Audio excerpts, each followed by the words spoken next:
The day they pushed Elara to the front of the ceremony line, she counted 17 pairs of eyes that looked at her the way people look at something they stepped in.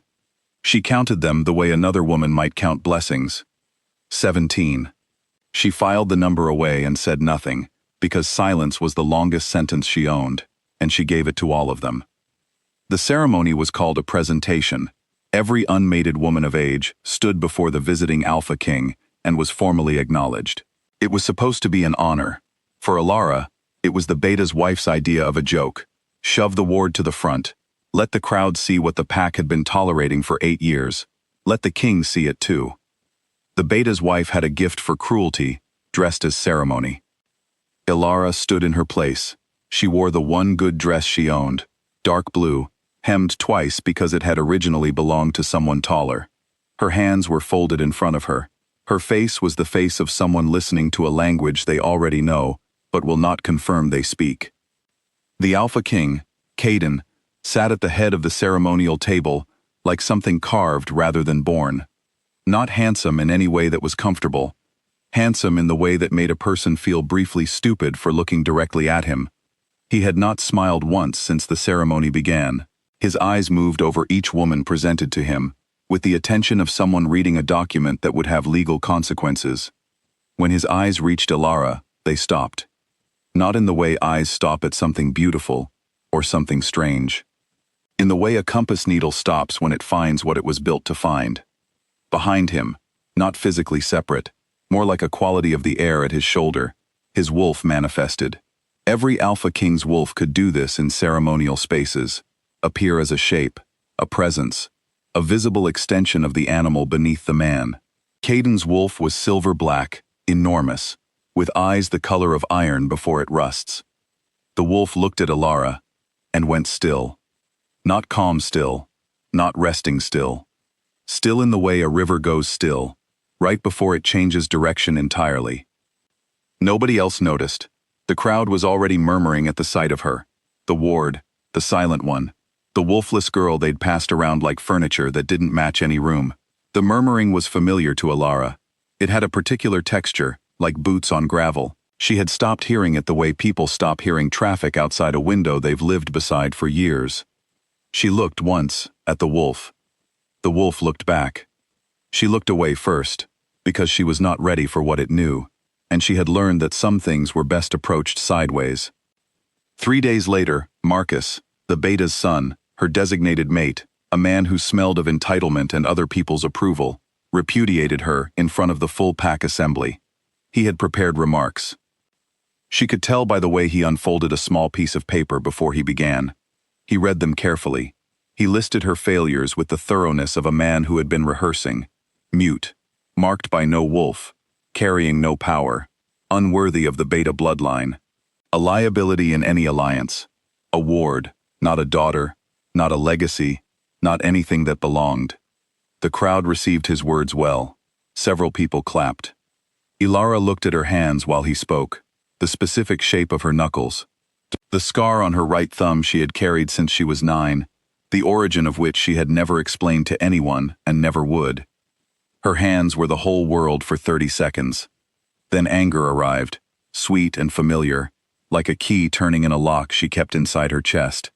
The anger was not heat. It was the opposite of heat.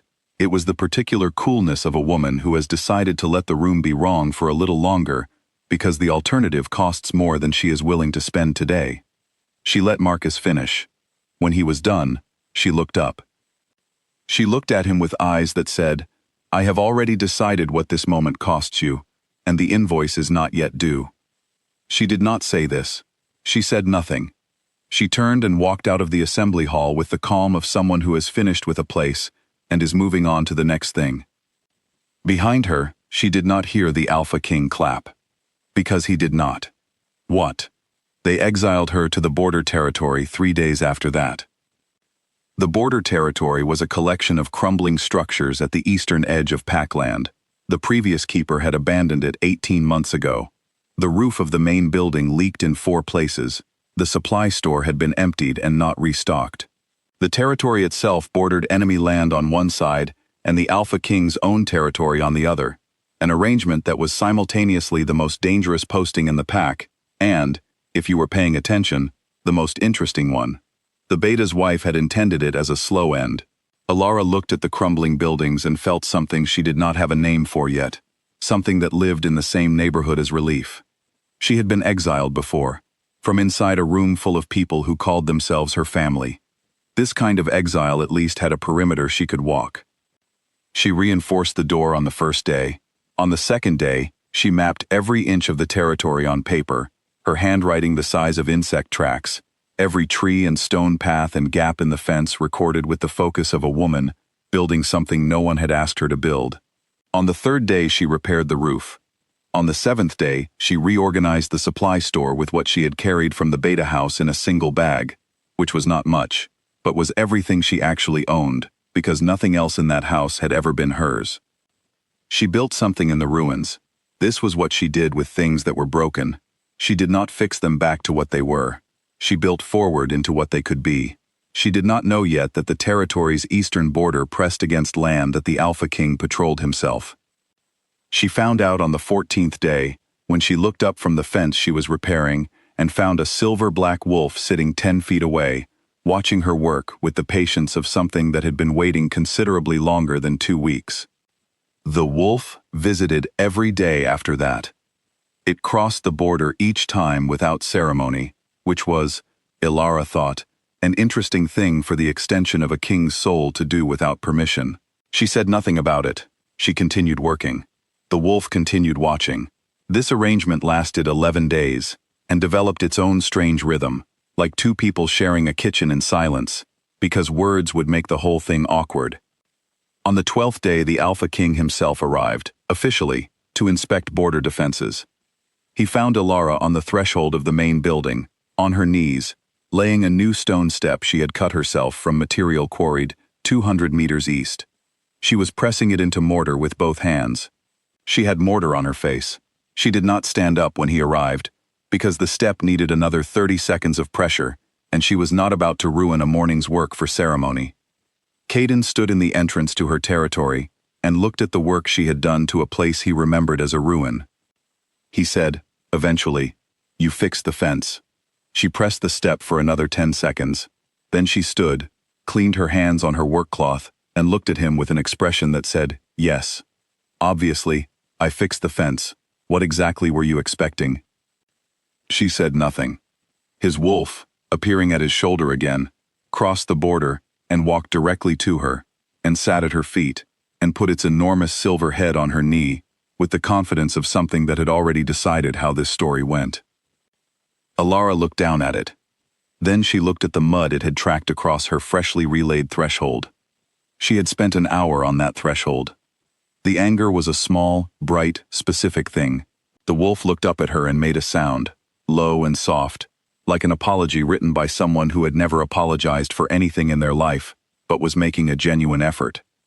She put her hand on its head, once. Then she removed her hand and looked at Caden with an expression that indicated this was his problem to explain, and she was waiting. Caden, for the first time in possibly his entire life, did not have a prepared answer for anything. The border breach happened on a Tuesday, just before dawn, when 3 enemy scouts crossed the eastern line with the specific confidence of people who believed no one would be awake to notice. Elara was awake. She was always awake at this hour. She handled the situation in the particular way she handled most things, efficiently, without theater, and without waiting for permission from anyone. By the time the Alpha King's patrol reached the eastern border, the scouts were sitting against the fence post, secured, and Elara was making a record of what they'd carried. Caden arrived to find the problem already solved. He stood at the edge of the scene and looked at the bound scouts and then at Elara, who was writing in her insect track handwriting, and then at the space behind Elara where her wolf stood. Her wolf. Not a secret anymore. Not a small thing. Not a secondary power. Old. The markings said so. Silver lines in the dark fur that didn't look like any pack lineage he recognized because they were older than pack lineages. They were original claim markings, the kind recorded in the founding texts, but believed to have disappeared from the bloodline centuries ago. She had a wolf that outranked every wolf in the assembled territories, including his. She had known this, Caden realized, and she had said nothing about it, and she had stood in that assembly hall while Marcus read his prepared remarks, and the crowd applauded, and she had looked at her hands, and she had let them be wrong. He stood very still for a long moment. His wolf made a sound at his shoulder that he had never heard it make before. A sound that, if translated, would read something like, "I have been trying to tell you." He called the summit 6 days later. All alphas within the king's territory were required to attend. The official subject was the border breach. The beta's pack was the hosting territory, and they arranged the ceremonial hall accordingly. Chairs positioned by rank, formal banners, the whole expensive architecture of authority. Elara received a summons on the 5th day, not from the king's office, from the wolf. She recognized the seal because she had spent enough time with the animal by now to understand that it operated with its own logic, outside the chain of command, in the way that truly certain things do not bother with chains of command, because they predate them. She arrived at the summit hall in the same dark blue dress, hemmed twice. She was not assigned a chair. She noticed this in the specific way she noticed everything, quietly, completely, without visible reaction. She stood at the side of the room, near the wall, and counted the chairs. There were 14 chairs for 14 alphas. There was, she noted, an additional chair at the head of the table.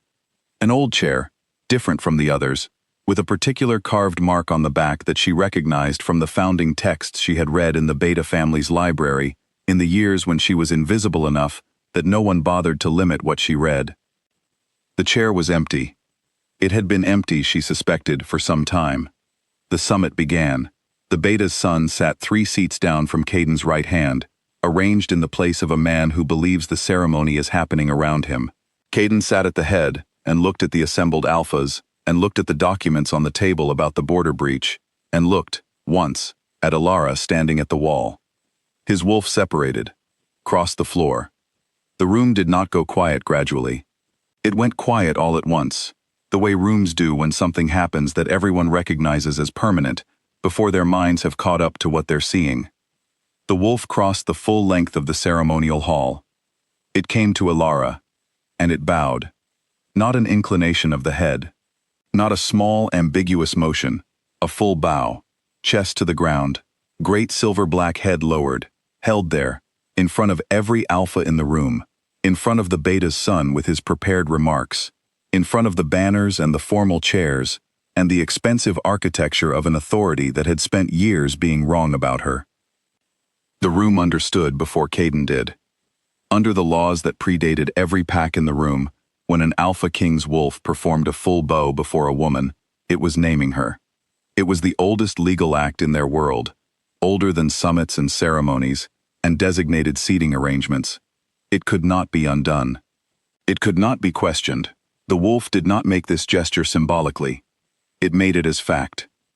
Elara looked at the wolf. Then she looked at the empty chair.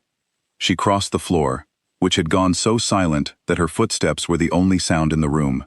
She did not look at Marcus. She did not look at the Beta's wife in the gallery above. She did not look at any of the 14 alphas staring at her. She sat in the chair at the head of the table, the chair that had been waiting. The crown, if you could call it that, was not a physical thing. It was the room rearranging itself around her, the weight of every eye, the held breath of 14 alphas, the absolute silence of a hall full of powerful people, confronting the specific experience of having been wrong about something for a very long time.